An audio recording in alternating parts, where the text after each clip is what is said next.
హల్లెలూయా! దేవునికి స్తోత్రం. సృష్టికర్త అయిన యేసుప్రభు వారు పరిశుద్ధ గ్రంథం నుండి ఈరోజు మన కొరకు ఇస్తున్న వాగ్దానం యోబు గ్రంథం 8వ అధ్యాయం 22వ వచనం.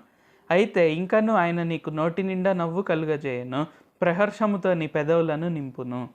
సో, ఈరోజు వాగ్దానం గనుక చూసినట్లయితే యేసుప్రభు వారు ఏం చెప్తున్నారంటే, ఇంకను కూడా ఆయన మన నోటి నిండా నవ్వు చేయగలుగుతారు, ప్రహర్షంతో మన పెదవులను నింపుతారు. సో, మనమేమనుకుంటాం ఇంక సంవత్సరం అయిపోవస్తోంది, ఇంకేముంది సంవత్సరాలు అలాగే గడుస్తున్నాయి, నాకేమో ఆశీర్వాదం రావట్లేదు, నాకు డబ్బులు రావట్లేదు, నాకు కావాల్సినవి జరగట్లేదు, ఇంకా నా జీవితం అంతా ఇంతేమో, ఈ బాధలతోనే ఈ కష్టాలతోనే నేను ముగించాలేమో అని మనలో కొంతమంది బాధపడుతుండవచ్చు. అయితే యేసుప్రభు వారు ఏమంటున్నారు, ఇప్పటికీ కూడా నేను మీకు ఇంకా ఆనందాన్ని కలుగజేయగలుగుతాను. అంటే మనం ఏమనుకుంటాం, సంవత్సరాలు మారే కొద్దీ అంత టైం మారిపోతుంది, అది మారిపోతుంది అని. కానీ యేసుప్రభు వారికి ఎప్పుడైనా ఒకటే, ఆయన ఈ క్షణంలో కూడా అన్నీ మార్చగలుగుతారు. కాబట్టి మనం చేయాల్సిందల్లా ఏంటి, ఆయన పైన ఉన్న నిరీక్షణను కోల్పోకుండా మనం అబ్రహాం వలె, అంటే నిరీక్షణకు ఆస్పదం లేనప్పుడు అబ్రహాం ఎలాగైతే నిరీక్షణ కలిగి ఉన్నాడో మనము ఆ విధంగా కలిగి ఉండాలి. అంటే అబ్రహాంకి అక్కడ నిరీక్షణకు ఆస్పదం లేదు, బట్ మనకి ఇక్కడ నిరీక్షణకు అవకాశం ఉంది. అంటే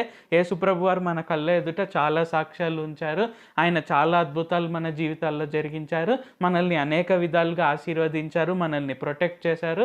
సో ఏంటి మనం చేయాల్సిందల్లా ఏంటంటే, మనం అవన్నీ గుర్తు తెచ్చుకుంటూ ఆయన పైన ఉన్న విశ్వాసాన్ని మనం పెంచుకుంటూ, మనం విశ్వాసంలో ఎదుగుతూ ఆయన పైన ఇంకా నిరీక్షణ కనుక ఉంచినట్లయితే ఏంటంటే, ఆయన ఇప్పుడు కూడా ఇంకను ఆయన మన నోటి నిండా నవ్వు కలగజేయగలుగుతారు, ఇంకను మన పెదవులను ప్రహర్షంతో నింపగలుగుతారు. కాబట్టి ఇంక ఈ సంవత్సరం అయిపోయింది, ఇంక అన్ని సంవత్సరాలు అంతేలే అని మనం ఆ ఫీలింగ్లోనికి వెళ్ళకుండా, మనం యేసుప్రభు వారి పైన ఉన్న విశ్వాసాన్ని గట్టిగా పట్టుకొని ఆయన ఇచ్చిన వాగ్దానాల్ని కూడా మనం నమ్ముతూ మనం అందరం ముందుకు సాగుదాం. ప్రార్థించుకుందాం.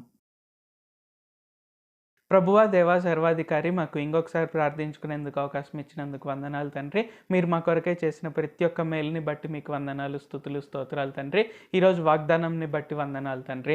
ఇంక ఈ సంవత్సరం కూడా అయిపోతుంది, ఇంకా ఏముంది, సంవత్సరాలు గడుస్తున్నాయి, నాకు ఇంకా ఏ ఆనందము కలగట్లేదు అని ఎవరెవరైతే బాధపడుతున్నారో ఇప్పుడే వారి నోటి నిండా నవ్వు కలుగజేయండి తండ్రి. వారి పెదవులను ఇప్పుడే ప్రహర్షంతో నింపండి తండ్రి. ఎందుకంటే ఇంకను నేను చేయగలుగుతాను, నేను ఇప్పటికీ కూడా చేయగలుగుతాను అని మీరు మాకు వాగ్దానం ఇచ్చారు. కాబట్టి వాగ్దానం ఇచ్చిన మీరు నమ్మదగిన వారు కాబట్టి మేము ఈ వాగ్దానాన్ని నమ్ముతున్నాం తండ్రి. మీ ప్రార్థనలో పాల్గొంటున్న ప్రతి ఒక్కరి నోటి నిండా నవ్వు కలుగజేయండి, ప్రతి ఒక్కరి పెదవులను ప్రహర్షంతో నింపండి. నజరేయుడైన సర్వశక్తిగల యేసుక్రీస్తు నామంలో ప్రార్థిస్తున్నాం తండ్రి. ఆమేన్. Thank you Jesus. దేవుడు మిమ్మల్ని ఆశీర్వదించును గాక.